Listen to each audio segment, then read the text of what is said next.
What do most people come to you searching for? What are they seeking when they come to you? When a client first decides that they want to see a medium, they are thinking, I want to make that connection back with the person who's left the physical world. That seeking of what they think is closure is actually really connection. So I think what they think they are seeking as closure, when it becomes the connection, I want people to recognize that there's a survival of consciousness, that life and love are eternal, and that a medium's not going to fix their grief. So that's what they think that they're coming for. Like, they're going to be healed, they're going to be fixed. And I think, truth be told, it's going to actually set them on a path of discovery. How many people are disappointed that they're not going to get fixed and healed when they realize that's not the process?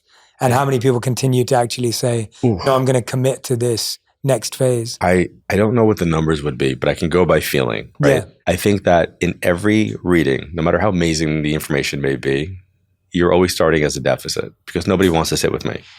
Nobody really wants to sit with me. They want their loved one and friends to be here in the physical world. So we're already starting at a deficit. I think that there's an expectation that somebody has when they go for a reading. I need to hear this. They need to say this. I need to know this. And then that kind of reflects back to them. Then I'll be okay. And they may not hear that.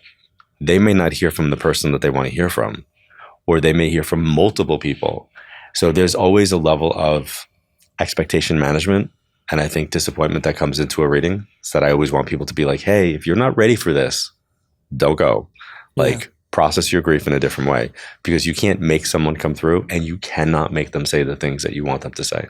Yeah. When people are coming, are they usually coming because they feel there was something I didn't say or something I didn't hear? Or is it that I just missed that person and I want to access them? If they had some sort of dream, experience, revelation, like where's that need coming from for humans to want to connect with someone who's passed on? I think it's all of the above. I think people want to know that they're okay. I'd start there. The physical death process takes them away from us. And as a result of taking them away from us, it makes us feel absent. It makes us feel empty. It makes us feel vulnerable. And now I want to know, are they okay? So what I want people to know is they are okay, but we are not. The grieving are not. And we're projecting onto them our not being okay. And I think the process of them coming through is to help assuage some of that, to say, no, I'm okay. Now let's work on you. Like, I'm okay. Yeah. Let's work on what my passing has now done. What are the obstacles and the blockages that are coming? Yeah. You know, you're very open to skeptics. I am. And I can imagine anyone who's listening or watching right now is just like, Jay, why are you doing this? What's the point? Like, none of this works. It's not real. It's make-believe. And you've probably heard every excuse in the book or every thing in the book because you've done this for a long time. What has been your approach to meeting a skeptic who right now is going, that is just not true. That's not possible? My approach is to come on the journey. And what I mean by that is I was that person. So at a very young age, I had a reading that put me on this path. And I had no choice but to come to the understanding that this woman was legitimate with what she was doing, because there's no way possible that she could have known what she had known. I ruled out that it was mind reading for the simple reason that she could not have known something that was going to happen when it wasn't in my mind if I didn't know about it. So I'm an analytical person. And I was like, okay, I need to understand what this is. How did she do this? And this woman told me that I had this ability, and that in that first reading that I had with her, she said, you're going to change the way millions of people look at this subject matter. I was 15 years old. You know, and I jokingly say, it's like she could have said, I parked my spaceship in the backyard and I'll take you for a spin when we're done, right? It was like analogous to that. The reality is that sent me on a journey, and I became a seeker. And I think that when we're seekers, that leads to exploration. And my exploration took me to the public library, where I read every book back in 1985 on the occult. And I was insatiable with information. And my discovery, which raised my awareness, was this is common sense. Like, everybody has this. This isn't psychic. This is just basic. Like, you know, we all do this. So I started asking questions. I would ask like high school friends, haven't you ever seen your dead grandfather? The answer was no. I said, you've never had an apparition? The answer was no. Have you ever had dreams that came through? The answer was no. So I started to recognize that maybe my understanding of myself at that time, I needed to reframe certain things. Then I went into the active development part. But before that, I was the person who was debunking the people that came to my grandmother's house to do readings. So I get it. But there is a difference between skepticism and cynicism. Skepticism says, I'm not sure, show me. Cynicism says, I'm sure. No matter what you show me, I'm not going to believe you. And I think that you can't give somebody a belief system. And I'm down with people being skeptical. The only part that I think is not cool is when somebody defines a person's personal motivations, because they don't know me. So, I've had every possible scenario, scammer, fraud, con, grifter, you name it. They kind of like fall off me now. 40 years of doing this, you're kind of like, it is what it is. But the reality is, I've put myself through positions of being studied and tested. I've read for people in positions. I've made sure that when I read, I'm giving information, not philosophy. So I just want people to come on that journey. Many years ago, there was a woman who sent me a letter, and I hope I get this correctly. She was an insurance fraud investigator, and she kind of took it on herself, like, I don't like him. I'm gonna use my skill set, and I'm gonna follow him around. And so she came to different events. But before she did that, she went to the Skeptical Society meetings, and she was armed with what the things to look for. And so she was looking for, reading body language, verbal intonation, cues. And most importantly, she wanted to see if the same people were being read in different cities, that they were like, actors that were connected. When all was said and done, she wrote me this amazing letter. And she said, wow, I'm more concerned about the negative connotation that people are putting out about what you're doing than the reality that you are just doing what you're doing. And I'm still friends with her, like 25 years later, right? And I remember, like, I got that letter and I just called her up and I was like, her name is Marsha. I was like, Marsha. And she's like, who's this? I'm like, it's John Edward. And she's like, oh. I said, I just wanted to personally say thank you for the letter, because she did her due diligence. She came, she watched, she saw. And I think that when people do that, with legitimate mediums, I think they will think differently, because it's basically showing them that there's a process that's happening here. That is not to say that there aren't a ton of other people that are out there. Go on TikTok, you'll see them, right? Go on Instagram and YouTube, and they're there. I see them. I block them constantly. Skepticism is helpful, so I want everybody to have that. But be objectively skeptical. Don't be judgmental and skeptical. What are the studies that you said that have been done on you to help prove or show some of the capabilities that you have? What would we see if we studied your brain, or what's being scanned, what's being looked at? So the cool part for me is back in 1999, HBO was doing a documentary called America Undercover, Life After Life, and it was produced by Linda Ellerby and her production company, Lucky Duck Productions. And I had not done a lot of television. I was mostly a radio guy. I love radio because it was like interactive and live. But then they said that Dr. Gary Schwartz was going to be part of this, and he was going to study this. He wanted to study us, Harvard, Yale guy, right? And I was thinking, like, how do I not do that? Like, one, I have a science mind, like I like data. So I'm like, how do I not do this? And then a colleague of mine was invited. Her name is Suzanne Northrup. And I was like, Suzanne, are you doing this? And she's like, how do we not do this? She's like, and her joke was, how do we not sit in the seat? How do you not put yourself in the seat? So it was myself, Ann Gaiman, Suzanne Northrup, George Anderson, and Laurie Campbell. We were like 5 people that were, lab rats, basically. And what they were doing is they were looking at EEGs, EKGs, and the first testing that we did, which was on the documentary, they put the woman that we read, and they kind of looked at the data that came through. And then in science, when you do additional testing, as you know, that they have to replicate and extend data points. So we did that, and they introduced something called the silent sitter experiment. And then the third time we did that, there was another layer that they added in. And then he compiled all that data, and it ruled out that body language, verbal inclinations, all of the things that the quote unquote cynics would say we're doing, they were able to establish, no, we're not. And here's the data. That book was written. It's called The Afterlife Experiments.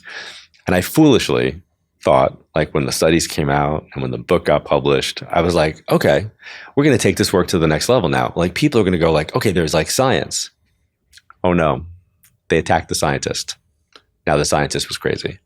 And it was that moment where I recognized it doesn't matter, right? 20% of the population are going to believe, 20% of the population are not going to believe.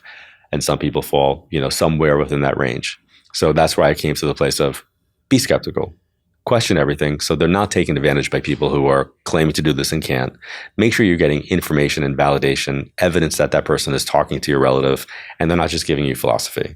And I travel around the world. I do events constantly. The first part of my events are always to establish that, because I want to protect people from, like, anybody who walks in front of a crowd of people and says, who here connects with a butterfly? Well, guess what? Somebody's going to connect with a butterfly, right? Every afterlife book has a butterfly on it because it's the quintessential transformation. So I try to do the debunking of my own field while raising the bar and kind of trying to put out there what I think people should be looking for, in my professional opinion. Yeah, I think that's the natural concern people have, is that the human mind can project anything back onto itself.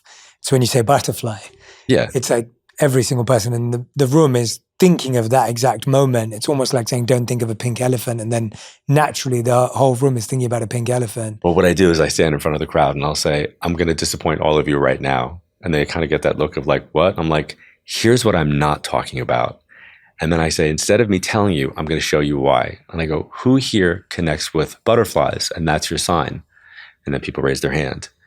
And then I go through cardinals and hummingbirds and dragonflies and finding pennies, dimes, and quarters. And then I go through feathers. And then I talk about seeing 1111 and another iteration of numbers. By the time I'm done, 90% of the room has raised their hand. And I'm like, all of that's off the table. I'm not going to bring it up. When we make connections today, we're going to go deeper.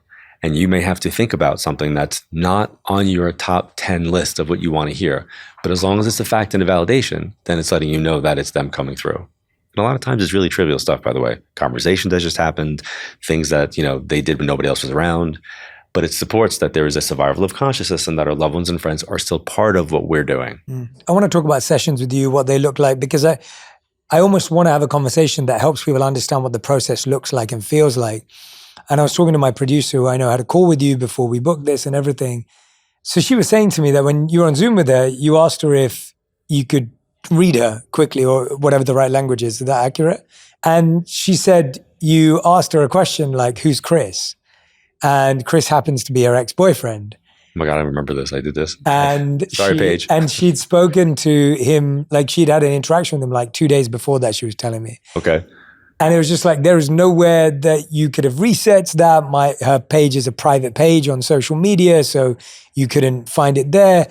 What are you experiencing? I want to know, like, almost how are things revealed to you? Because that feels, when she was telling me that story, I was just like, that's incredible. Like that's.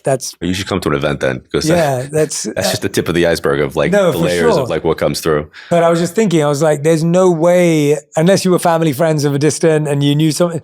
It's a really hard thing to pull off for somebody who's not a public. That's the good skeptical part. Yeah. Like that's what I want people to have, right? Yeah. So I see, hear, and feel energy. My abilities are clairvoyance, clairaudience, and clairsentience. And explain those. Yeah, well, that translates. They're like French words. Like clairaudience means clear hearing, clairvoyance means clear seeing, clairsentience means clear feeling. And this is where I jokingly say there's absolutely nothing clear about it. It should be like cloudy seeing, cloudy hearing, cloudy feeling. And then in this kind of like downloaded vibe, I'm basically telling you what it is that I'm seeing, hearing, and feeling. And so, did you see the name Chris? Did you hear it? I probably heard it. Okay. I probably heard it. Right? Where it's like a download. So let me give you an example of what that means. When you're reading a book or you're reading something, but your mind goes someplace else and you're thinking about something else, and then you have to go back and reread what it was. That's what it's like. So it's not an out loud voice. Nobody's yelling, Chris, it's like I have two thoughts that are happening. So maybe somebody's asking me a question, and while she's asking me the question, it's like, Chris. I'm like, can I ask you, like, who's Chris? In the case of a reading, it's just a lot of that. And then I put myself in the zone of receiving. And my style of reading actually changed from the University of Arizona studies, because the second time we went out there, they said, we're going to do something called the silent sitter experience. And I'm like, okay, great. What does that mean? And they said, you're going to sit there. They're going to put the person behind you. And for the first 10 minutes of the reading, they're not going to talk. And I about had colitis in that moment. And I went, what do you mean they're not going to talk? And they said, we want to see if you can get information without the person having to say anything to you. And I remember thinking, I don't think I can do that. Like, I think I need them to validate like what's coming through. So like an athlete goes into training for a competition, months leading up to that, all my clients, when they would come to me, I'd be like, hey, listen, I have to go through this like science testing. Can you not talk for the first 10 minutes? Can you try not to say anything? And they would be like, okay. And I recognized that I was already doing it. I just didn't know that I was doing it because I would stop people from trying to say something because if they gave me a bias, it might take me in the wrong direction. I'm also like by habit, and I have to stop myself from doing interviews. Like while I'm talking to somebody, I will drift over to a blank wall because what I do is I focus on a blank wall to see what I'm seeing in my mind's eye. So when I did my TV show Crossing Over, I didn't design this, but they came up to me and they showed me the sets. And the original set of Crossing Over had these big white sails all around the room. And I thought, why'd you guys put those there? And they goes, oh, we thought that it looked great. And, you know, these amorphous shapes. And I'm like, perfect. That's where I would focus. So I didn't look at the clients. So that's how information comes through. I see it, I hear it, and I feel it. And do you believe that anyone can go from cloudy to clear thinking, hearing, and seeing? Or is that something that you uniquely, obviously, the medium mentioned to you at 15 that you had that? Could we all fine tune ourselves to that level, or is that? I think we can all fine tune ourselves to our level. Right. And there are a lot of people that, you know, with the success of Crossing Over and with the success of what I've done, I have had a lot of people like come out psychic medium. And I don't believe that they're all psychic medium. I think that they might be ridiculously psychic and they would probably be better numerologists, tarot readers, astrologers. But because they saw popularity with the word medium, they were like, oh, psychic medium, but they're flipping cards. Psychic medium, but I'm doing astrology. It's like, no, do what you do. And I come out of a healthcare background. So for me, it's like you have different specialities, right? So you have your doctors, you have your general practitioners, and then you have surgeons. So a medium is like a specialty of being a psychic. I think every person that does whatever metaphysical practice that they're doing is tapping into their intuition. And it gives them a framework, a boundary, something to work within. So I think everybody can do that. My goal is to get people to look at life through an energetic lens and not to think that they need the medium, right? If you could raise your awareness to a point of paying attention to your intuition, then when you're making decisions based upon not fear, but you're making decisions based on a feeling of this is good for me or this is not good for me. And I think if most people just sit with what's happening around them, they're going to go, wow, this feels not good. Maybe this is not a good person for me to be around. But then we talk ourselves out of that. Mm-hmm. No, but I've known them forever. And they're, you know, and our families knew each other and blah, blah. But meanwhile, you're the one who's keeping the relationship going. That person's not doing anything for that. So I think if people sit with what they're feeling and they're true to what they're feeling, they can make better informed decisions. Mm. So I always want people to look at life through an energetic pair of glasses. Yeah. And then the next thing my producer said was that you asked her if she had any experience with suicide in her, you know, friends and family or in her life. And she's talked to me about it before. She has had someone in her life who died by suicide.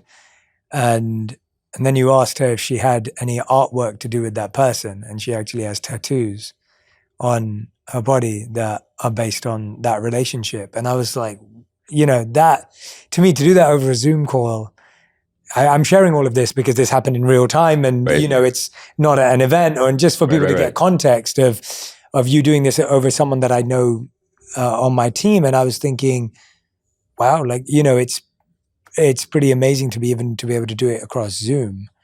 How does that work?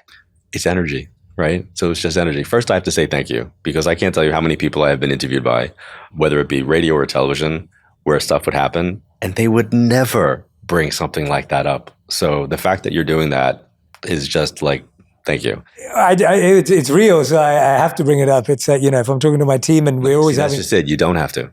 Oh, right. Okay. You don't have to. And I can't tell you how many circumstances I've been in where that validation never happened. So gratitude. Thank you. But it's energy, you know, it's just simply energy. So there's somebody that I know that does healing work. His name is Charlie Goldsmith. And one of the things that I witnessed Charlie do was like, you know, a group healing, maybe over Facebook or whatever.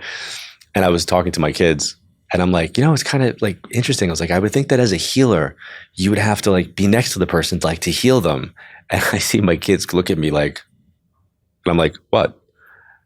And they just like, they like kind of turn their head at me and they're like, do you need to be next to the person in order to connect with them? And I had that moment of like, ooh, that should have been my answer, right? But look at me. I do what I do. And I still questioned like the process of something. Why? Because I didn't understand it. But once I put it in the frame of reference of, oh, I get it now. I get it. Okay, there it is. So before we dive into more about the process that people actually come into, and I wanted to share those examples just because I felt that they were, like you said, but they were just so real to me. Someone that I know, someone who's producing the show, who isn't coming to you for a particular need, Right. and for them to still have that experience was pretty powerful. How can people watch out for anyone who's misleading them, taking their money, taking advantage of them? What are the things to look out for? So I think that if you see somebody that is saying stuff like, you have a curse on you, that like, run. You pay me money, I'm going to take off that curse, pay me money, I'm going to light candles for you, like all of that kind of stuff, that's red flag. Another red flag for me is when somebody who can't actually do a reading, they may be intuitive and psychic, but they're calling themselves a medium when they're not. And they then blame the person in spirit for not coming through. Like they'll say something like, your dad's not evolved enough in spirit. He needs more prayers. No, he doesn't. That person just couldn't make the connection. So like, I will never blame my lack of connection on the person who's passed. I'll just say, I'm sorry, I can't make the connection, which means it's a me thing. I was live on a Larry King night, like, doing readings. And there was somebody that called up and I got nothing, like absolutely nothing on this one person. And I said, I'm so sorry, I can't make the connection with you. And we go to commercial and Larry looked at me and he's like, I might believe you more now. I went, you believe me more now because I couldn't do the reading? He said, yeah, because you could have said anything. I go, no, I couldn't. I said, I had nothing. So because I had nothing, I could not say anything. So I think we have to look at being careful that people are not just giving philosophy. And that's a big one for me. Like when someone pontificates in a reading, and I always watch. Give me an example.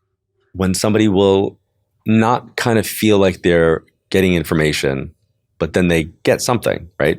Hypothetically.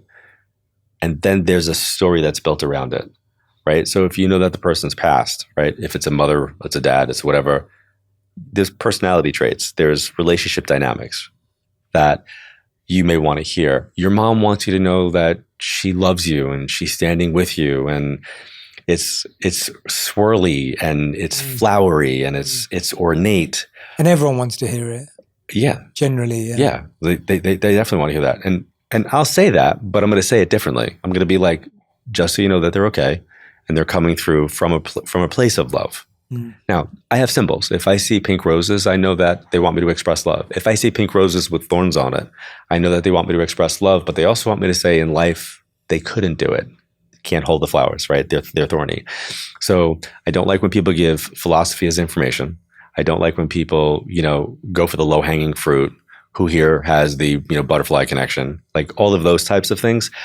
I think you need to be careful about things like that. If they're asking you for any type of like questions, like I was watching something online one day, and the person said, in order for me to make the connection with you, I need you to tell me the relationship of the person who's passed, the name of the person who's passed, the date that the person's passed, and how they passed.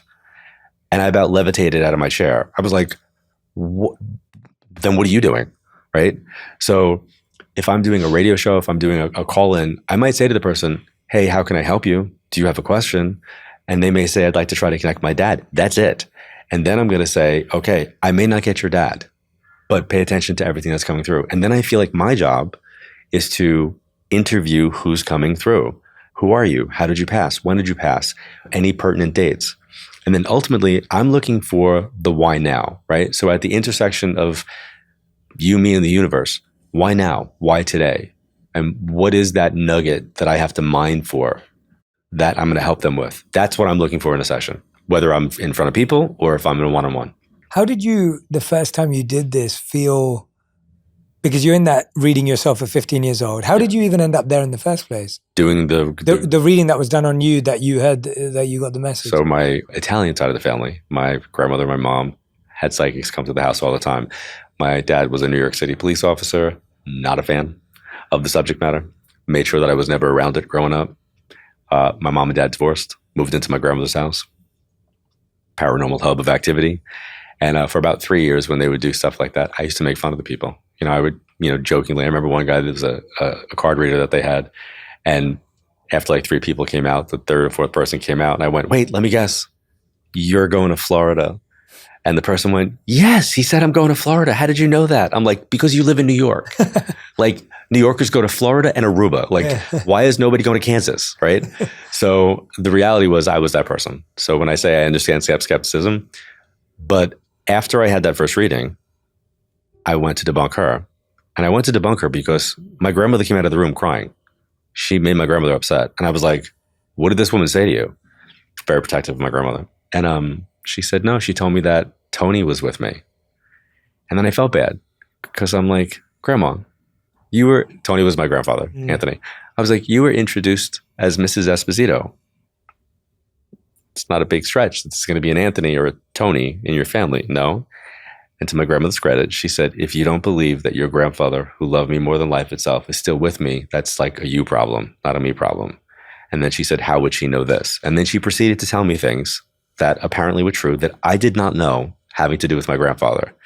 So I didn't leave it there. Here's what I did. I went to the list of people that were in the room that this woman read before my grandmother to see her name was Lydia Clara, who could Lydia have extrapolated that information from and then given it to the oldest person in the room? None. There was nobody that woman read before. So then my cousin went. My cousin's 13 years older than I am, but she looked like she was the same age. And she came out and she was like, oh my God. And I'm like, come on, Ro, not you too. And she's like, you have to go. Like, you have to go. She's like, I'll pay for you to go. And I looked at my mother like, could I go? And she said, you can go, but you better treat her with respect. And I said, oh, I'll treat her with respect. I'm just not going to help her like the rest of you. So I went in armed with my attitude. And she said, can I have your high school ring? And I went, sure. I took off my ring and I handed it to her. And she went like this, did not look at me, and then proceeded to give me information that kind of honestly sounded batshit crazy. I mean, she literally said to me, you have highly evolved beings of white and gold light that are ready to work with you, and I'm here to put you on your path. And I remember the way that she said it with such conviction. I'm like, oh, so she's crazy. This is crazy. So I was like, okay. And then part 2 of the reading made sense, but yet it didn't. But it did make sense. So she was 2 for 2. And then the last part was where she just rocked my world, flipped me upside down. I was like, whoa, there's no way that she would know this. That set me on my path.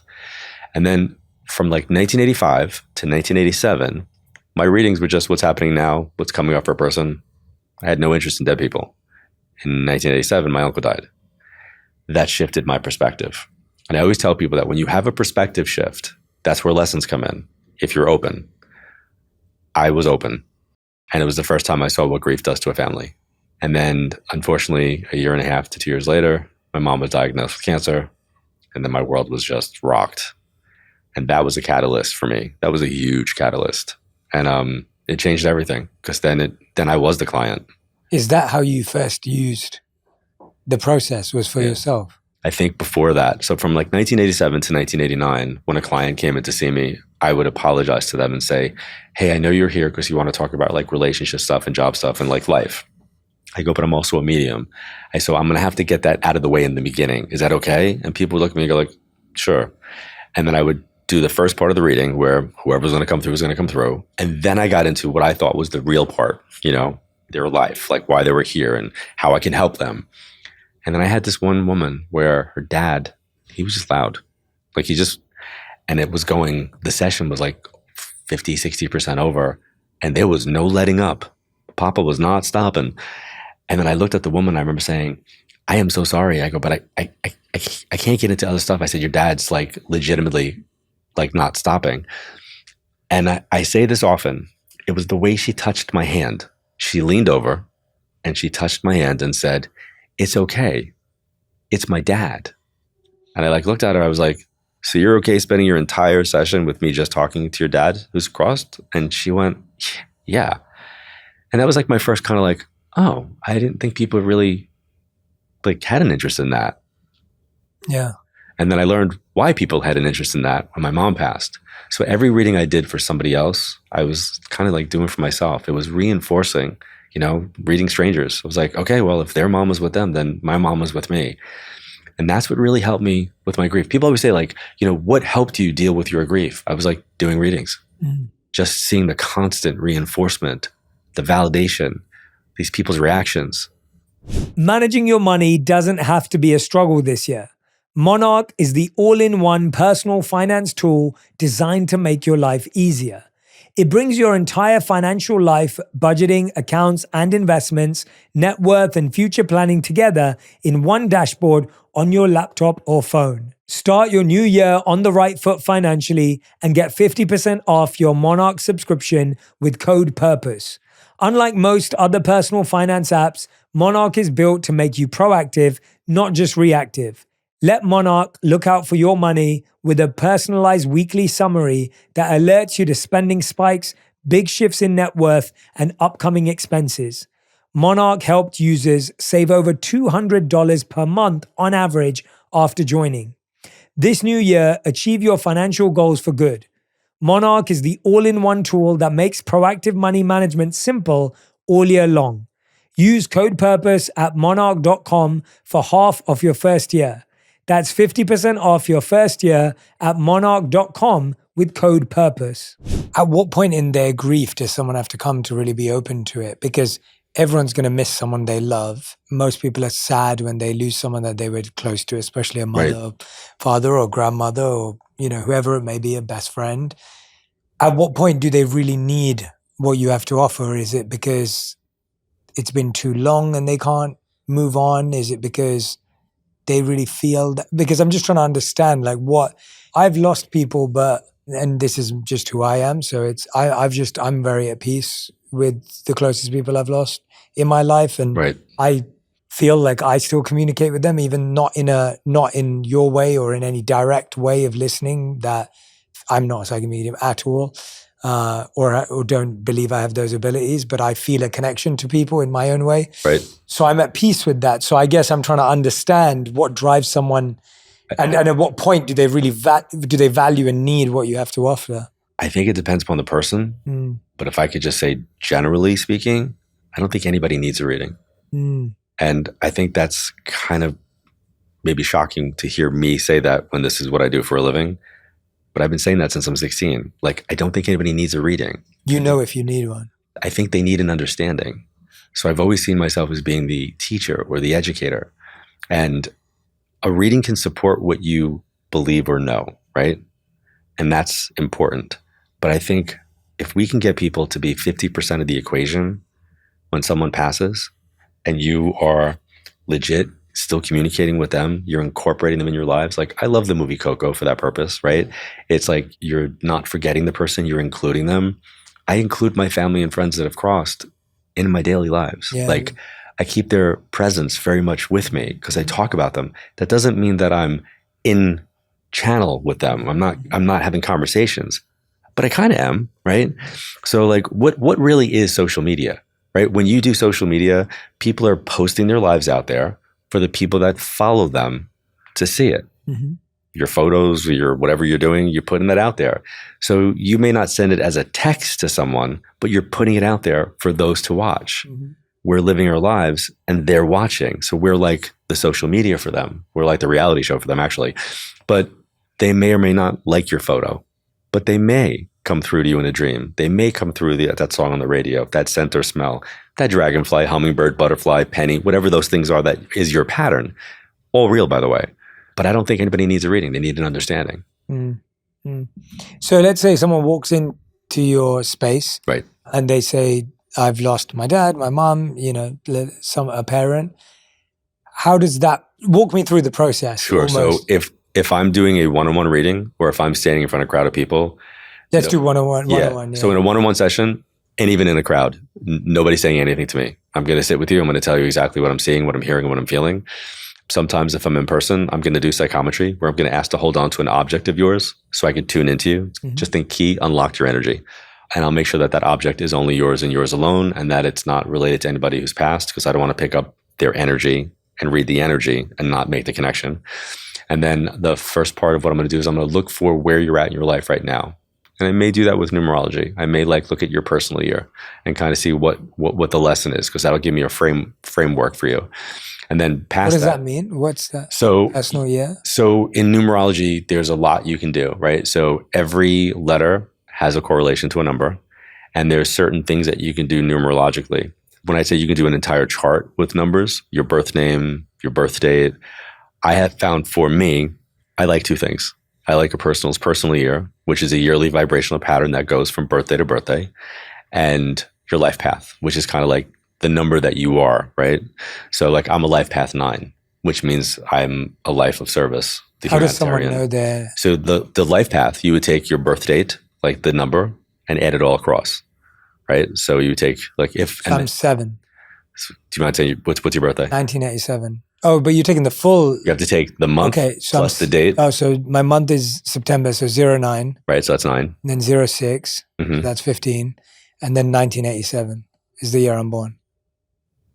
I think you were 4 if I did the math correctly, but I have to... We're just adding them all up? Add everything straight across. Okay, so it's 15, 16, 25, 33, 44. Yeah, I'm a 4.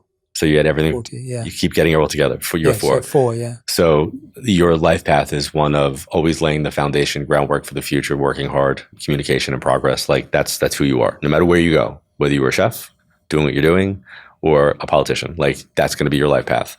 For me, no matter what I did, I'm going to be a life path 9. For me, part of a life path 9 is learning your lessons through letting go and loss. Perfect for my field, right? Because what I do, I work with people who are dealing with loss. How many life paths are there? How many? 9. 9s. Okay. There's basically 9.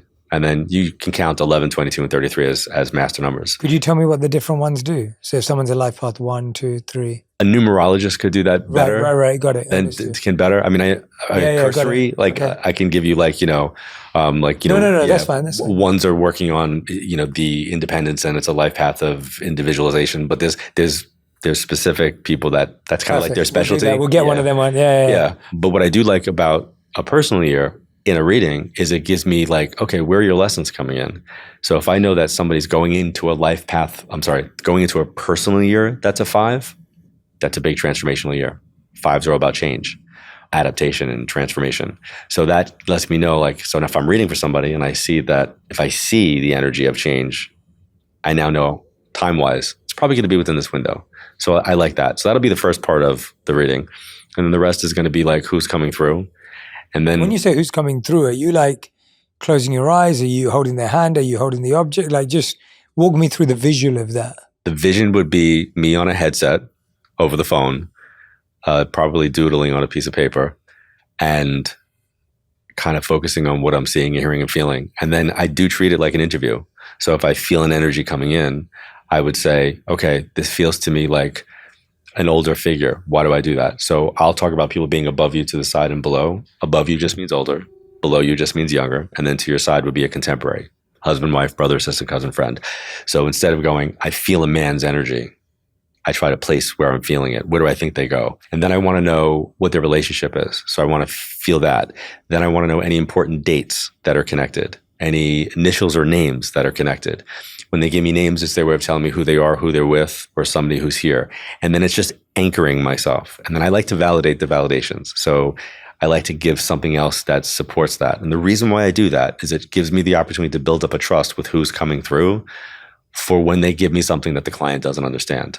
So then I know that I've now created some type of control in the environment, that any variables that they don't understand, I can trust. How do you stop yourself from predicting, projecting, or connecting in a more logical, rational sense that we all would do? I think there's a little bit in there. Okay. I think there was a little bit in there where I have to go like, okay, I'm seeing this. This is what it makes me feel like. Right. And then I give that to the person. Like when you're interpreting the rose and the thorns, is that your interpretation? Yes. Or is that something that they get to? Right. So if I teach somebody how to read tarot, right, there's 78 cards in a deck. Before I have them read a book on it, or even the little pamphlet that comes, I want them to sit with that deck and create their own notebook, card by card, and write down what they think that card means. Because when they looked at it, it gave them a feeling. So they have to pay attention to that before you learn what the cards actually mean. So then you have like kind of a dual... How much self-awareness does that require on their part too? A lot. Yeah, that's the challenge, isn't it? A lot. And getting out of your way. And there have been a lot of moments where like you get information and the person says no, but the information doesn't change. Because if you do have that person and that person is coming through, and the client says no, I'm going to go with what they're showing me. Because what I'm hearing from the person is, no, that's not who I want. No, I don't have to think about that. But what they don't realize is that sometimes behind the person that they don't want to hear from is the person that they do want to hear from. And in my style, I'm a little bit like a dog with a bone. I don't give it up because I feel like my job is to make sure that I say everything that I'm seeing, hearing, and feeling. Because sometimes the biggest validations happens outside of the reading. When they go home, when they talk to their family, and they find out, oh yeah, we did have that, but we didn't talk about it. Nobody talked about that. It happens a lot.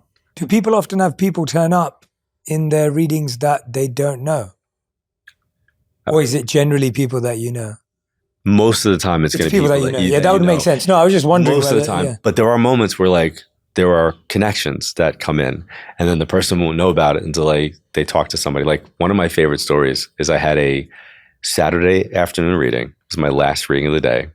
Wonderful woman, sat down, and I'm bombarding her with information. Like it was very clear to me.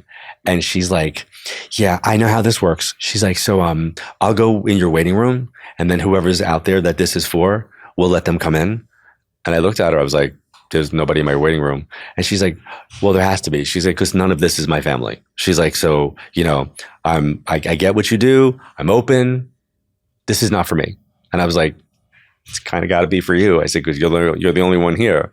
And she's like, well, it's not like that. And I said, can I ask you what you do for a living?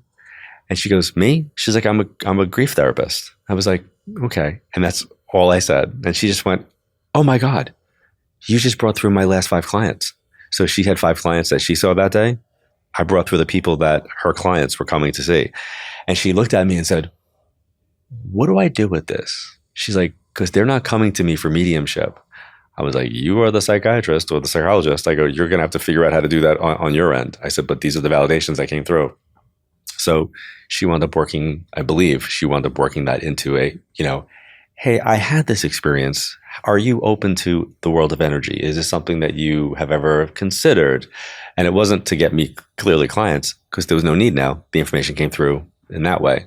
So like, I like those moments because those are validations that happen after the fact. Where do you believe these people who have passed on exist? Because, so there's, you know, I assume there's a spiritual or religious version to what happens after death. And then there's the material world version of what happens after death. Like in my tradition, karma and reincarnation are really prominent belief sets in the idea that people are taking birth as, could be animals, could be people, could, you know, regenerating. Right. And there's lots of Eastern in my belief system as well. Right. Maybe not so much into the animals of it, but for the consciousness to keep coming back here to the classroom of life. Yeah. And that probably is the thing that freaked me out the most when my mom passed, because I was 19. And I'm like, if I live to be 90 years old, when I cross over, I want to see her. I don't want to get there and have somebody say to me like, you know, you missed her. She's in Jersey now. Like, you know, that was like a concern for me. She doesn't look like that anymore. Right. From a reincarnation. And she's not that energy. Yeah. So I've talked to people who do the reincarnation, past life regression, like therapy stuff, because I was like, go to the specialist, get the information, find the data. And the way they explained it to me is that if the entirety of the consciousness is not necessary to incarnate, then you could still make your connection with the oversoul, the bigger super consciousness, even though there might be multiple lifetimes that person's still working through. I'm like, I can work with that. That made me feel confident that I'll see her again. You're saying that there's a space between which that person is reincarnated or not is where you're getting them. And so if they've already fully reincarnated as a new being, you can't.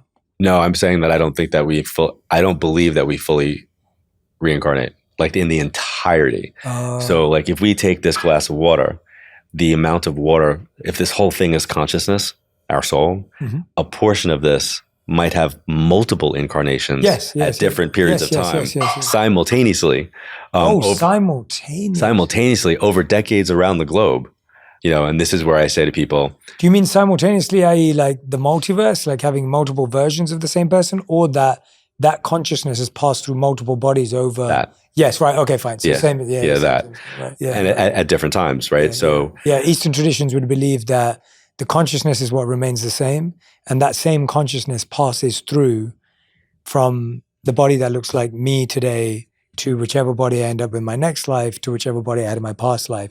But it's the same consciousness that has lived in all those bodies, Right. which has had multiple mothers, fathers, brothers, sisters, and children. And you've been in the same maybe family tapestry, Potentially. just in different roles or connections. Yeah. But going back to the like, where are they? I equate it to the internet. When people ask me that question, I go, where's the internet? And they get quiet and I go, you can't go there with a physical body, but you can access it. So you can access this dimension. Mm-hmm. So it's like the internet. It's a dimension that you can access and you can connect with and you can communicate with and to and through. But often that you're saying that you're not interacting with them in their new form. You're interacting with them at the consciousness Correct. level, which has lived all of these forms. Correct. And you're just connecting them to the current person or right. So experience of that. To give it as a different analogy, it's like if you take a famous actor, you know, that actor's had so many movies and so many different roles, but at the core, they're the actor. Yeah. With different character names and different backstories. That's a great analogy. I like that. That's how I look at it. Yeah, right. So you're connecting to Tom Cruise from the first Top Gun. That's exactly the analogy I was thinking in my head. yeah. Not Tom Cruise from the recent Cocktail, right. Yeah, or anything else. Yeah. That's interesting to hear. Yeah, I've never heard it explained that way. And yeah, karma and reincarnation's been something that's always fascinated me. And Ian Stevenson's book, Old Souls, was always a beautiful scientific exploration of it, I felt. And Dr. Brian Weiss, when you look at Many Lives, Many Masters all of his materials, he was very influential for me, you know, at that point in my life, because I needed to know, like, you know, because I had a very early experience where I was taken on a cruise as a kid, and Puerto Rico was the first stop. And walking through Old San Juan, I became kind of paralyzed in the middle of one of the streets. And the person I was with kept walking, my aunt, and she came back and she looked at me and she said, "What's up?" I went, "I was here before, but I wasn't John." Like at 12, I said that. So, you know, get that perplexed look, like, "You haven't left New York. What are you talking about?" And I was like, "No, there's something at the end of this block with birds and nuns." And at the end of the block, there was like remnants of a building that had a plaque that said, you know, a miracle happened there. And it was next to something that said Parque de Palomas. A 12-year-old was like, "Help? Like, why do I know this? Like, what does that mean?" And for 3 years, I really suppressed that until I had that reading. And then when I had that reading, and that sent me down the spiral of studying, somebody talked about reincarnation. You know, you're raised Catholic. Reincarnation is not an option for you if you're Catholic. Like that is not something that they discuss in, you know, religious CCD. But now here, this, you know, book I'm reading is talking about different philosophies, and reincarnation is one of them. And right next to that was something called past life recall. And past life recall would be where you had the exact experience that I did, which was you're in a place that you have never, ever been before, and you know it. And add in the phrase, "but I wasn't John," just kind of like was like, oh my God, wow, I had that. So I kind of feel like when people do a deep dive into the world of energy or spirituality, they'll have those same awakenings. The important part about it is to keep the ego out of it, because the ego gets in the way of your progress. You need a little bit of it to kind of like go like, okay. But soon as the ego self and this world marry, the lessons stop. And I think we have to continue to be, I'm 40 years in this year. I'm still a student of the universe. I still want to be better. I'm still evolving into like who I'm supposed to be, because I'm still here in this body, which means I'm still learning. For someone who feels like the process feels spooky, or we've seen too many Exorcist movies, or, you know, whatever it is, it's like that. I think the visual that you have is from movies, because you've never seen it. The stereotype. In real life. And so you have this stereotype version of like, God, you're letting spirits back in, and like, they're coming to visit you, and you know that. How much of that is real, true? How does that fit in the world? Well, I think we have two motivations in life, right? Fear or love. So if we're coming from the place of love, then we understand that where there's love, there's connection. That's fine. When we're coming from the place of fear, that means that we're allowing some religious dogma to get in the way. You know, when somebody wants to throw the Bible out and start, you know, quoting Bible verses and all that kind of stuff, save it. Like, I'm going to be like, I'm not going to do that with you. There's a lot of stuff that's written in the good book where it's just ridiculous and preposterous, and people argue over it, and bad things happen as a result, right? So for me, it's energetic based. I feel like I'm painting a portrait of energy, and how somebody frames that portrait is their religious upbringing or not. But I see this as being more scientific and energy based. And that's not scary for me. That's educational. So I feel like I lean into the education. I lean into the empowerment. I lead into helping to enlighten people on their path, like wherever I'm meeting them. If I'm meeting them here today for the first time, I'm hoping that this is sparking something in them where they're going like, oh, I should meditate. Yes, you should meditate. Oh, I should learn about my numerology. Yes, that has nothing to do with me. That has to do with them. Like multiple books that people can go do. So I feel like part of my job is to raise awareness and teach, and wherever I meet that person, helping them on their journey of grief. That's my job. Yeah, I appreciate what you said at the start, which was this idea of we usually come to this process wanting to check if the person's okay, but it actually becomes about the person who's checking to become healed and grow. Talk to me about grief and where we almost miss out on the growth or how we don't process it well. We could be here for hours on that one. Let's start with, let's say, somebody who is diagnosed and they're terminal, right? Many times families will not tell the person that they're terminal because that would just be too hard for them.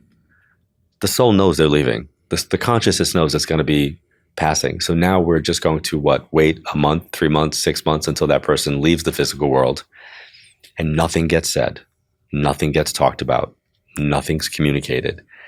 And I think we rob that person, that individual, as well as ourselves, the opportunity to say the things that maybe you want to hear or need to say or they need to say. So I think starting from a place of where does grief really begin? It comes in with the understanding that something's ending, right? So you can grieve the ending of high school. You can grieve the ending of college. You can grieve the ending of your job. There's no death in that. You can grieve the ending of a relationship, the ending of a friendship. So grief is grief in various different ways. But when we're talking about not acknowledging that grief, that's the problem. So I think we have to start with acknowledging the grief and then expressing it, not suppressing it. So say the things that you need to say to the people while they're here and give them the opportunity to say it back, because so many people sit in front of me with that look of, did they know that I love them? I don't know. Did you tell them? Tell them, say the things, have those conversations. If you know somebody's passing and they're not going to be here in 10 years, but you're going to get married in 5 years, ask them what they want to know about your wedding. Have that conversation. I think it's not morbid or morose or maudlin. I think it's healthy to talk about grief. Yeah, and it's almost, have you ever had anyone almost when you're reading where they go back and go, yeah, you never told me how much you loved me? Like, can it get, yeah. Wow. Yeah. Oh my God. Oh yeah. Yes, very much so. Or the release of something, like where they're hearing something in the reading. I remember reading for someone, she was 70 years old and her stepdad came through and the message was, it's not your fault. Like his passing was not her fault.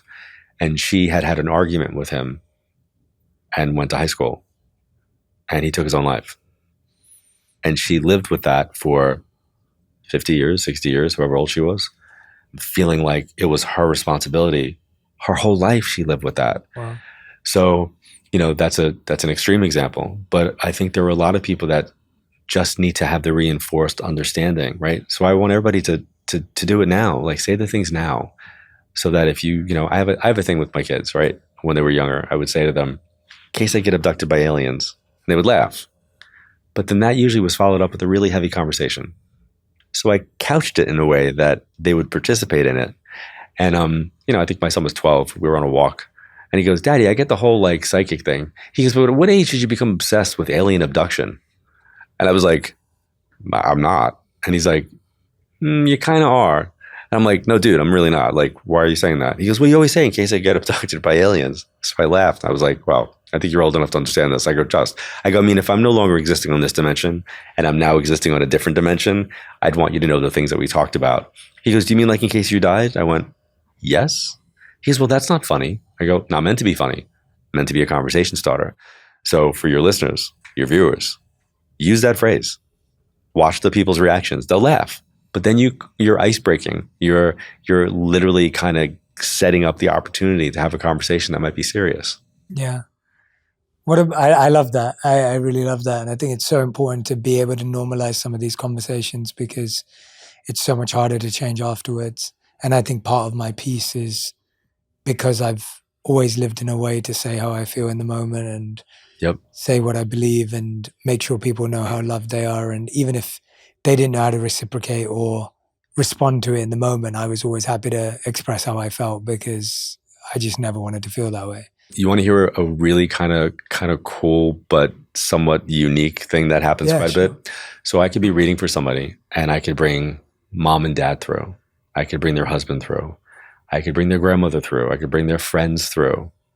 The moment I bring in their pet, the moment their dog comes up, their cat comes through, that's the moment where they're going to lose it. They're going to absolutely lose it. And sometimes in a really, really big way. And I'll kind of make a little like joke and be like, wow, look at that. Like all your family right now is going, the dog rates more than I do, right?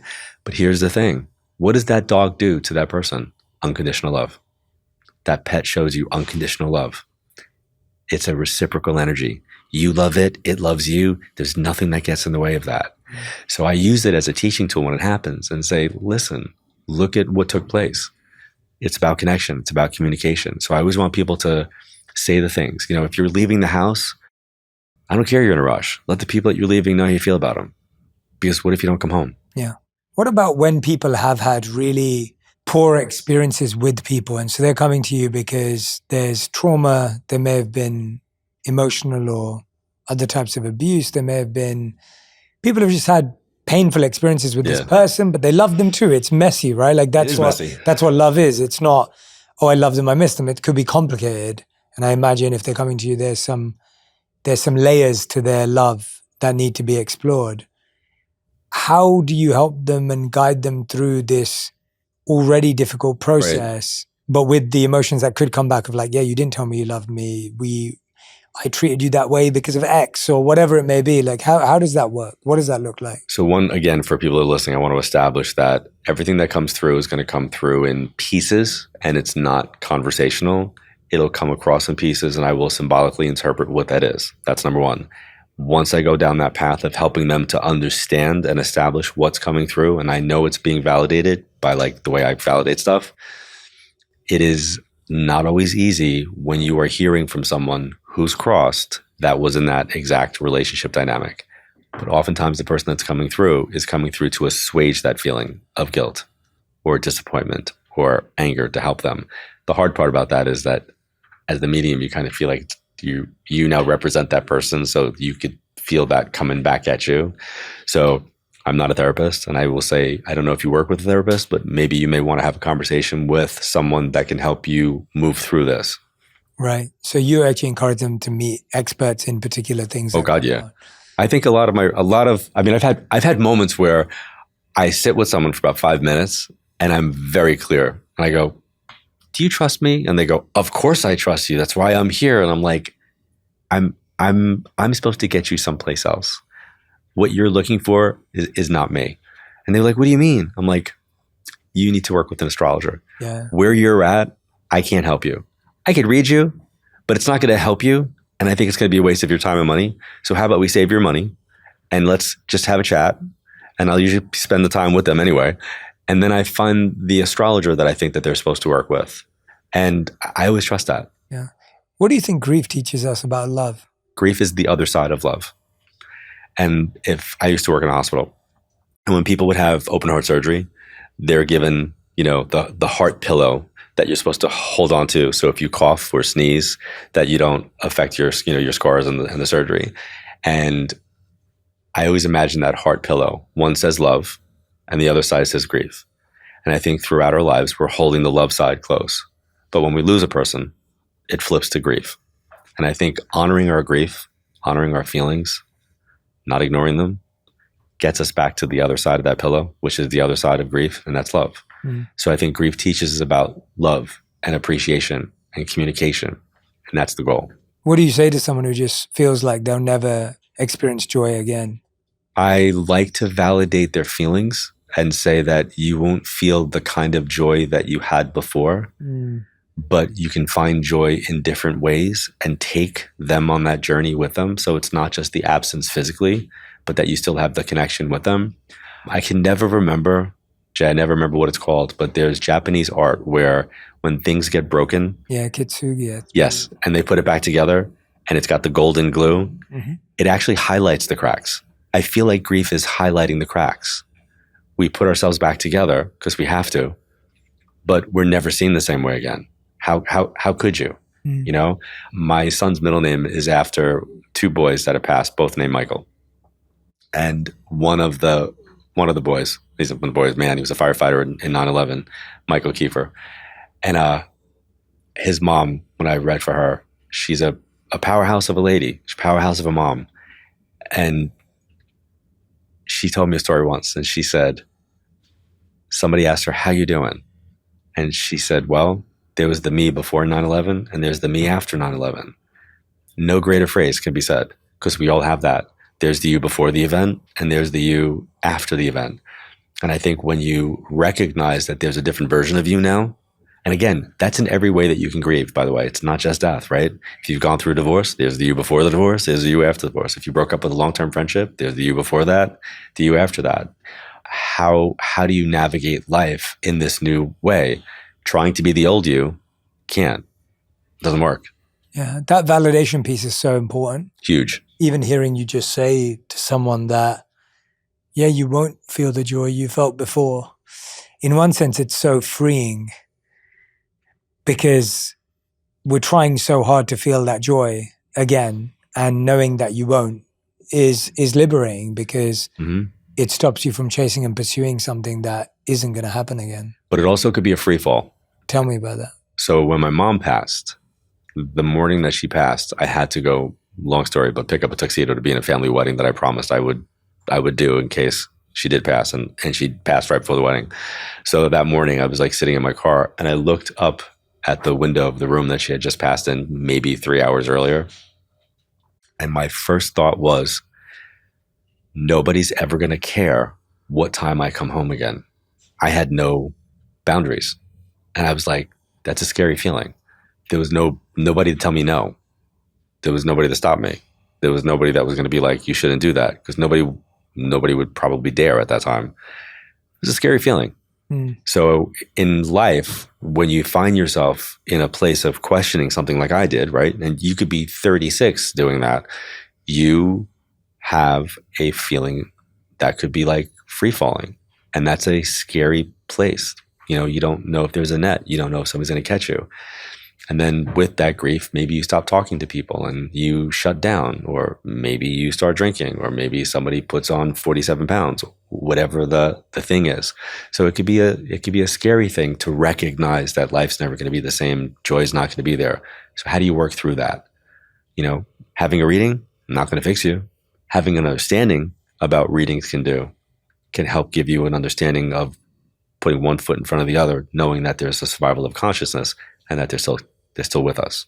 Yeah, we've all heard the cliche, time heals all wounds, but sometimes it feels like things get harder as you get further away from them. Yeah, because sometimes it feels like it was a different lifetime.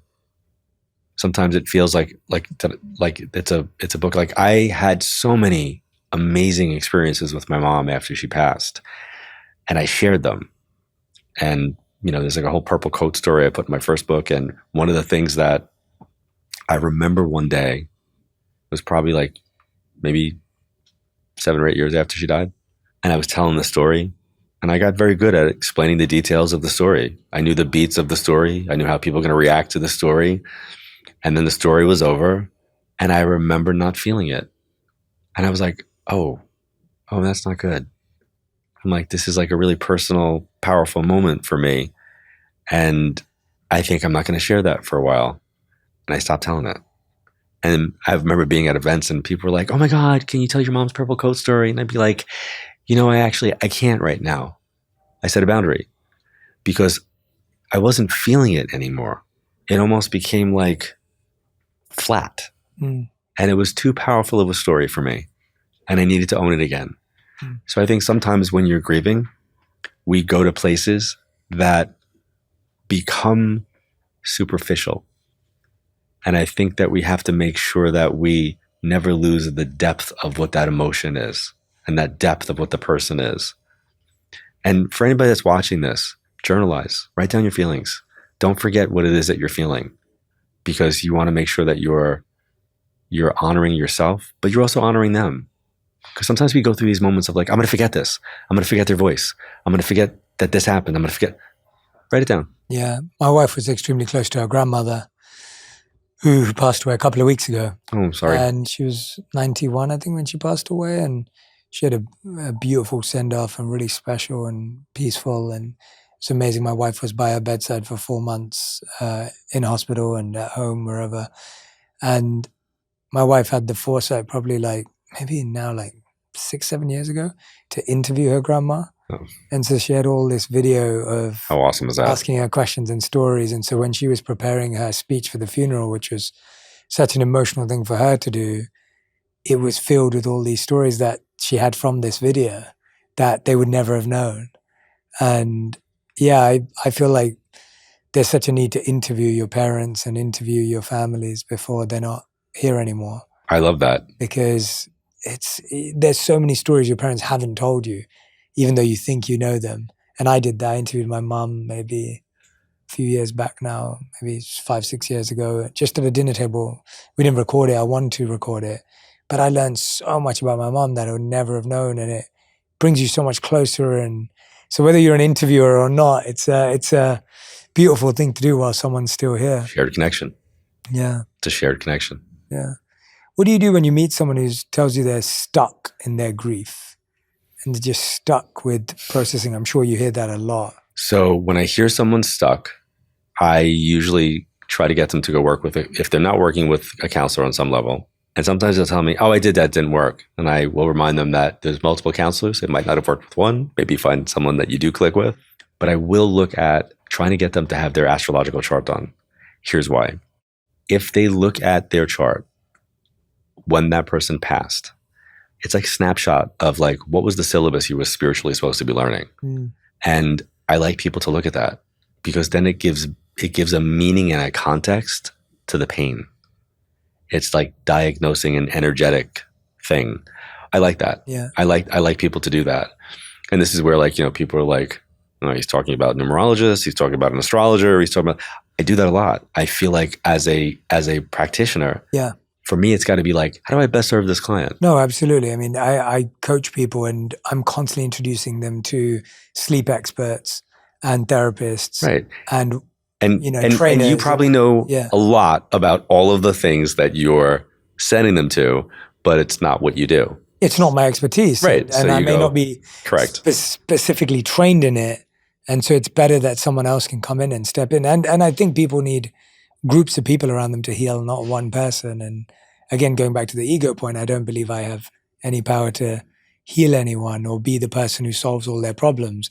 And often I found a collective is healthier for that person as well. Agreed. I was going to ask you though, can you talk to us about the difference with real astrology and then your horoscope, that the version that has become astrology today? Right. Because I think the challenge is, and I asked that question because astrology, again, is a big part of Eastern traditions. And I have not only heard of, but seen incredible things happen through astrology from true astrologers who are not doing, your daily horoscope. Right, not the pop astrology. Yeah, not the pop astrology. Not again, I have no issue with it. I have no right. issue with it. Just what's the difference? Because I think when people say go and see an astrologer, it's like, I don't think we even know what that means today. So by my definition, it's somebody who's dedicated their lives to understanding, and they still are on their journey of, deep dive learning, delving into the past to understand the present and maybe what the future looks like.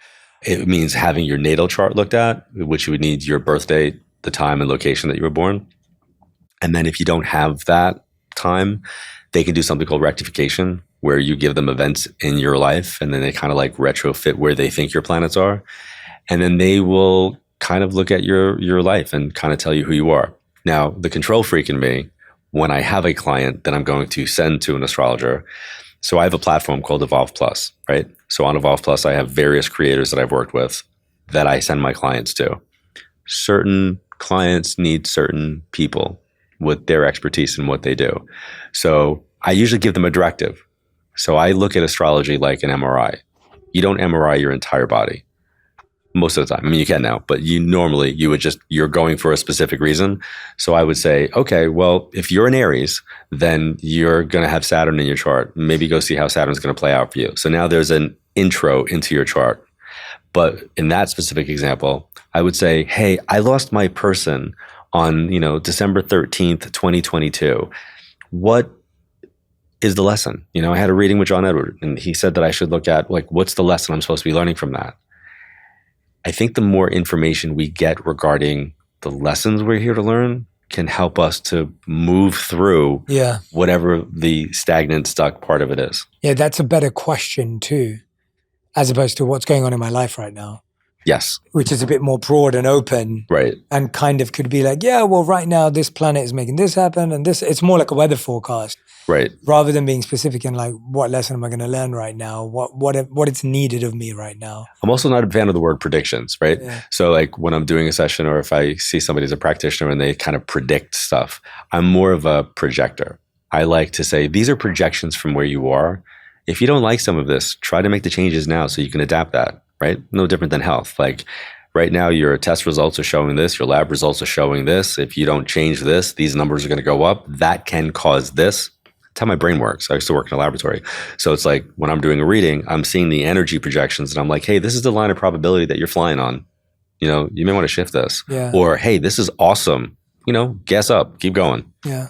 I think that's the language switch that's needed in some of these traditions too. It's because when you think about the conversations you have with your doctors, there's a lot of diagnosing going on. They're the ones who could read the scan. You can't, right? If I saw a scan of my spine, I wouldn't know the difference because I'm not trained. But I trust the doctor knows how to do that. Correct. Hopefully. Yeah, hopefully. Yeah. How do you honor your grief without letting it define you? Living with it. I feel like owning it, living with it, saying the person's name, making sure that you're including them, journalizing. Sometimes people feel like nobody wants to hear me talk about my person anymore. I'm too much. It's too much. It's overwhelming. They're tired of me always bringing him up or her up. Living with that, acknowledging it, writing about it, journalizing about it, and making sure that they're not forgotten, because that means that you're not forgetting your connection to them. And then I'll make it about living grief as well. Let's say you had a relationship with somebody, a 30-year friendship, or it's a sibling, and all of a sudden you have a falling out with that person, and now there's no contact. That's a painful moment for you. So I ask people to mine for the positivity in that, because half of that relationship is positive. It doesn't mean that you'll ever, I have people that are out of my life. They will not have access to me again. That's not happening.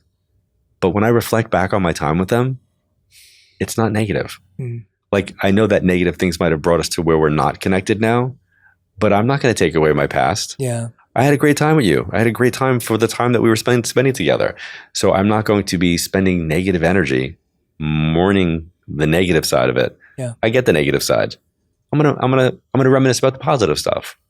Yeah, I have a friend who sadly tragically lost their child at 2 weeks old, and they named it, and and that's been a really big part of their grieving, is being able to say the name, not forget, not. Yeah, if anybody's listening to this, or for who is listening to this, if you have somebody that that's lost a child, please say their name. You're not going to offend the parent. They want that child to matter. Doesn't matter if that child was 2 days old, or 22 years old, or 40 years old. They want their child to be remembered. So you're not going to make them sad by saying their name. You're going to make them feel connected, and that you're honoring that person. Well said. How can someone find peace if they were not with their loved one in their final moments? So COVID taught us that, right? COVID happens and people can't be with their loved ones and friends when they're passing. So what I want everybody to know is that nobody dies alone. When we leave the physical world, nobody passes alone. And you might say that's not true because nobody was there. I mean that people come for us. We have loved ones and friends that are waiting for us, that are there. And if you're at someone's deathbed, they may do things where they're having deathbed visions. They may call out to a person. You may sense that yourselves. There's always people that come for us. So if you were not able to be with the person when they transitioned, please know that they were not alone. There's always people, sometimes pets, that come for us. So nobody passes alone. And you could set up a schedule to make sure that grandma's not alone and that everybody's going to be with her. She'll never be alone. That one moment where grandma was alone may be where grandma transitions. And the reason why is people will choose who they want to be with when they pass. And if it's too painful to leave while that person's there, they'll wait till that person's not. So if you were not able to be there, please don't take offense to that. Don't think that you failed them. They may not have been able to pass with you in the room. Because they loved you too much. Because they loved you too much. We can't hold them back. Our grief can't hold them back once they left the physical world. I think we can hold them back while they're here though. Because if we have that energy of please don't go, please don't go, please don't go, they may not go. That's so reassuring for so many people who are trying to time that moment perfectly. And that's why if you say to somebody, it's okay, they may transition right after that. Because you've given them permission. You've released them as best as you can. Yeah. Well, that's the push and pull, isn't it? When you love someone, you don't want them to leave, and at the same time, you don't want them to be in pain. Correct.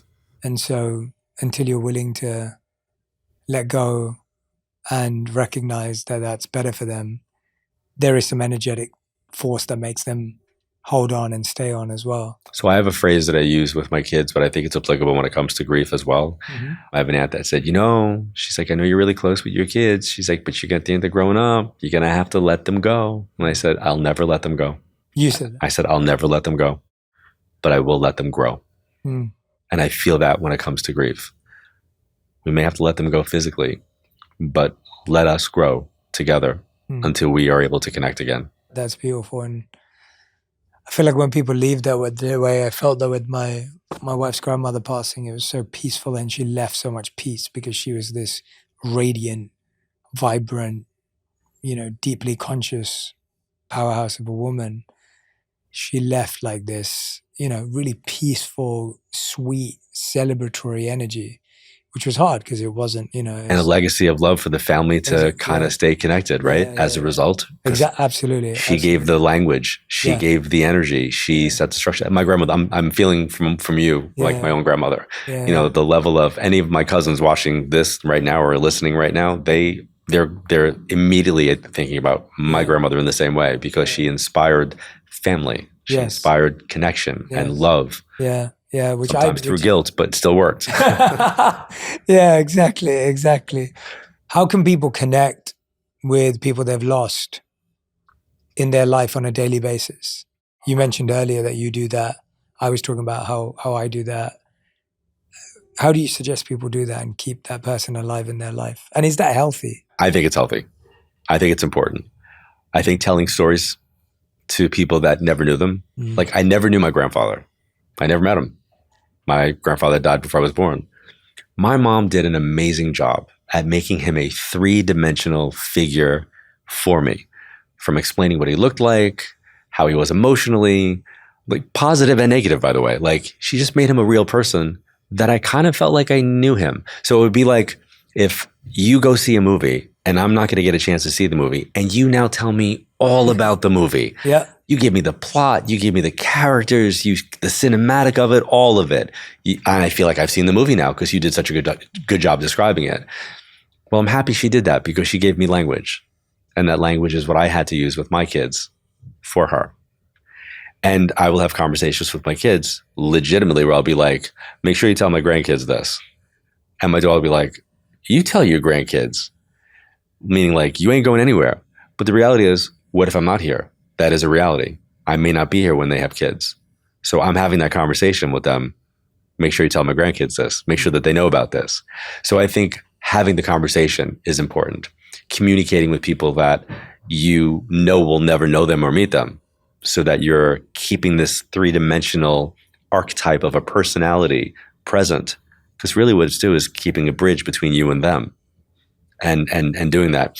On my Instagram, I think it was April, I was feeling my mom. I was just thinking about her and, she's been gone 30 years. And I was like, I'm going to post a photo. And I posted it. It had nothing to do with birthdays, anniversaries. I was in a moment. I was feeling my mom. I posted a photo of my mom. It was me honoring her.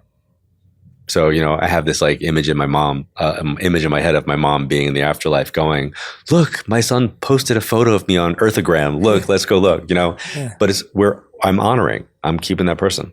Food. Food is another way that you can honor someone. So with my grandmother, we talked about, your wife's grandmother, and with my grandmother, I lived with her. She had arthritis. So she used to cook every Sunday for a lot of people. So she'd be like, come help me. So I cooked with her. I didn't know at the time how important that was. Like that I had like my grandma's recipes that I could, if I wanted to make at Christmas time, strufala, I can make strufala for the family.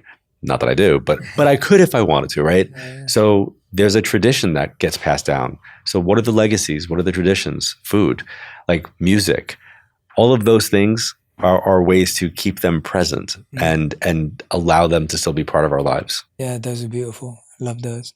Really helpful for people who are going through it right now. What's your take on keeping things that they owned and physical items?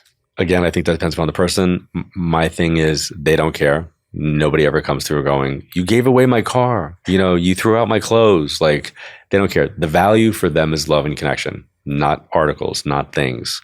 They don't come through when people are fighting over the house. They don't talk about stuff like that. They don't take sides because in the physical world, material things matter.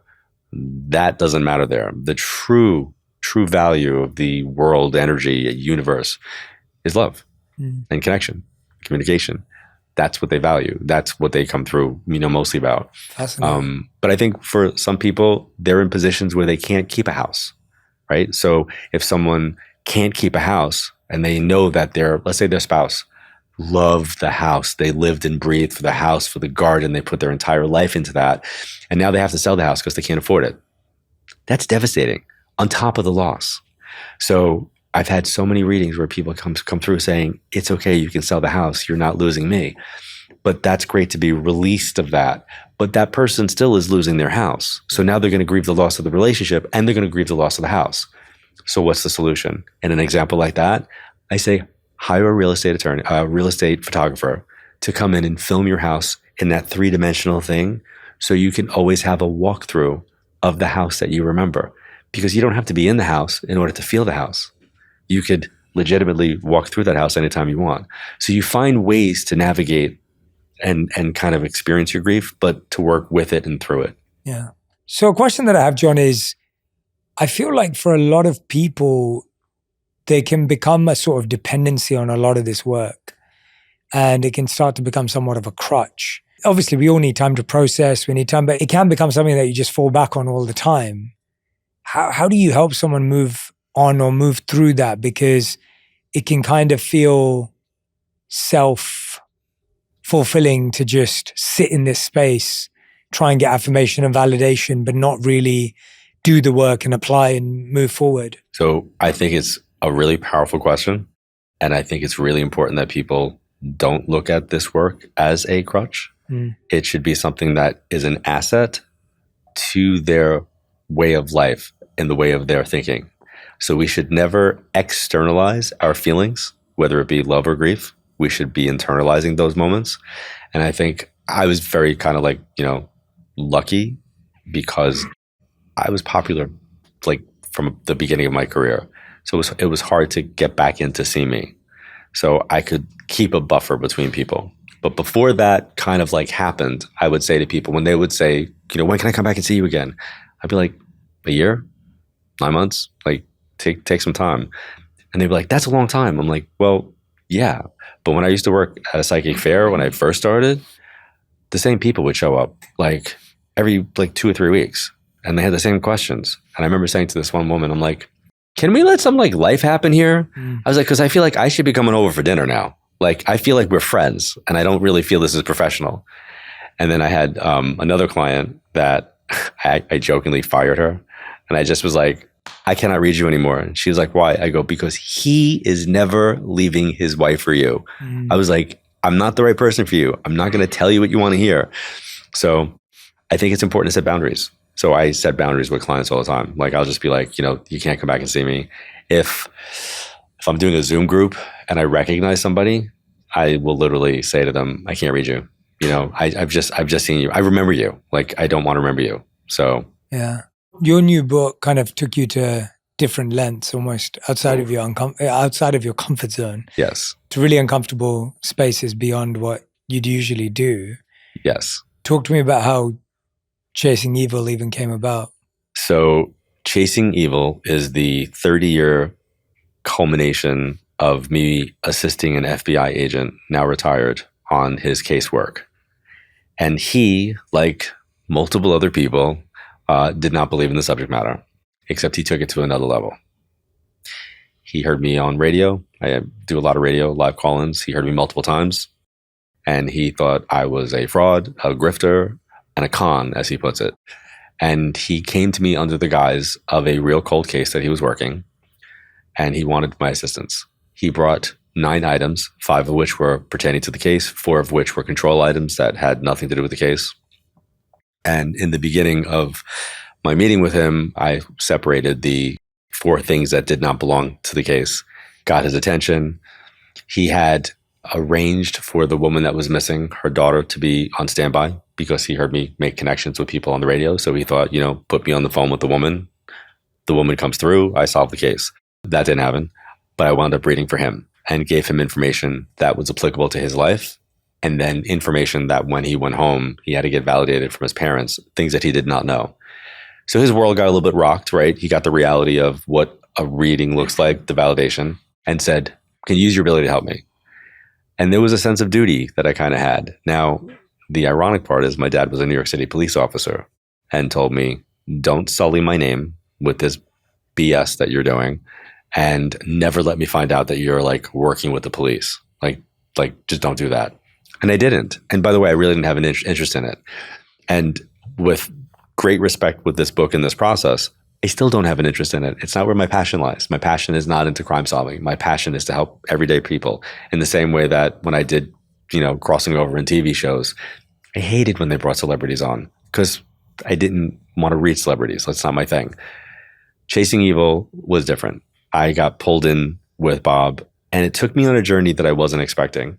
It forced me to review that although I had thought I did the work where my dad was concerned, apparently I didn't. And I might have been seeking some patriarchal approval by helping him. And we had some great success working together. And there's multiple cases. There's a lot of sadness.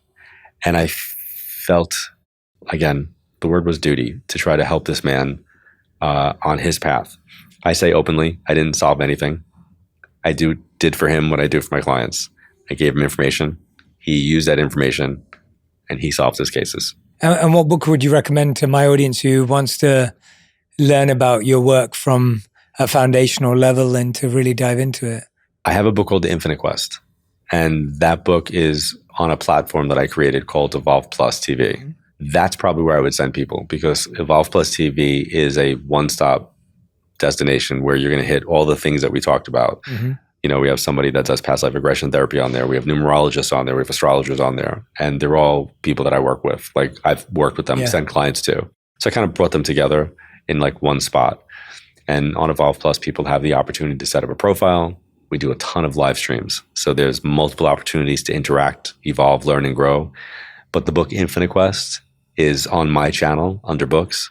And then I have an 8-part development workshop that's on there called Project U. And it's all geared towards helping people to do exactly what it is, evolve. So if anyone's feeling very curious after this conversation, they should go to Evolve Plus. EvolvePlus.tv, yep. Mm-hmm. Amazing. John, thank you so much for your time, your energy, your insight. It's remarkable. It's something, like I said, I'm so curious about. I'm really fascinated by the way you present it. I feel like I've learned so much. And thank you for having me. And was there anything I didn't ask you that you wish I asked you? No, these are really thought-provoking questions. Okay. Thank you. Good. I'm glad. Well, thank you so much again, honestly. Thank you. And I look forward to learning so much more. And the book sounds fascinating. So I'm excited for people to dive into it as well because the feedback has been off the hook. It's probably the best reviewed book that I've been a part of. So it does. The stories just sound incredible. So, thank you. Congratulations. Thank you. Yeah, thank you. Amazing. If this is the year that you're trying to get creative, you're trying to build more, I need you to listen to this episode with Rick Rubin on how to break into your most creative self, how to use unconventional methods that lead to success, and the secret to genuinely loving what you do. If you're trying to find your passion and your lane, Rick Rubin's episode is the one for you. Just because I like it, that doesn't give it any value. Like, as an artist, if you like it, that's all of the value. That's the success comes when you say, I like this enough for other people to see it.